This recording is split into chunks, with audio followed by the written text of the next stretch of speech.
የሱሪ አሰራር የመጨረሻ ክፍልና ፓርት ቱዋችንን ነው አሁን የምንቀጥለው።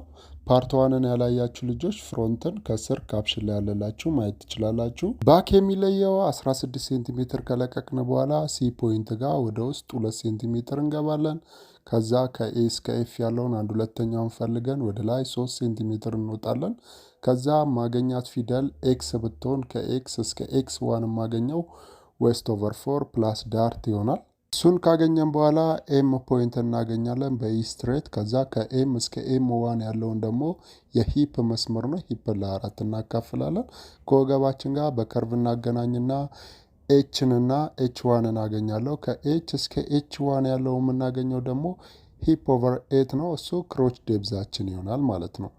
1 ሴንቲሜትር ገባ ብዬ ጥሩ ከርቭ ሰራለሁ። ከዛ ኒያችን ጋር 11.5 11.5 ሄድና በምታዩት መንገድ ከርቭን ጥሩ አድርገን እንሰራለን። ከዛ ከታች 10 10 ብንሄድ 10 10 ሴንቲሜትራችንን ከኒ ጋር እናገናኘዋለን። ከዛ እሱን ከጨረስን በኋላ አንድ ሁለተኛ የኤክስ ላይን ወይ የወገባችንን እናገኝና ዳርታችን እዛ ጋር ያርፋል።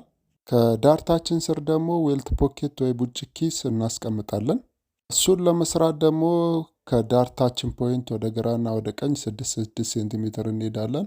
ከዛ ለገበራችን 1.5 1.5 እንሰጥና ገበሩን በምታዩት መንገድ ኮፒ አድርገን እንደዚህ እናወጣለን። ይሄ ላይኒንግ ነው፣ ገበራችን ይሆናል ማለት ነው። እሱን ከሰራን በኋላ ዌልታችንን ስንሰራ ወደ ጎን 15 ሴንቲሜትር ቁመቱን 8 ሴንቲሜትር አድርገን ከቱ ታይምስ አድርገን እናወጣዋለን።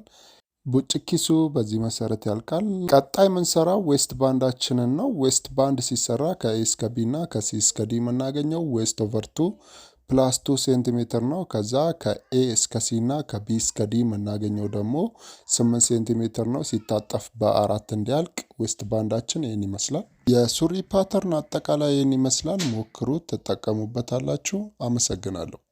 ሃይ ላቭ ፋሽን።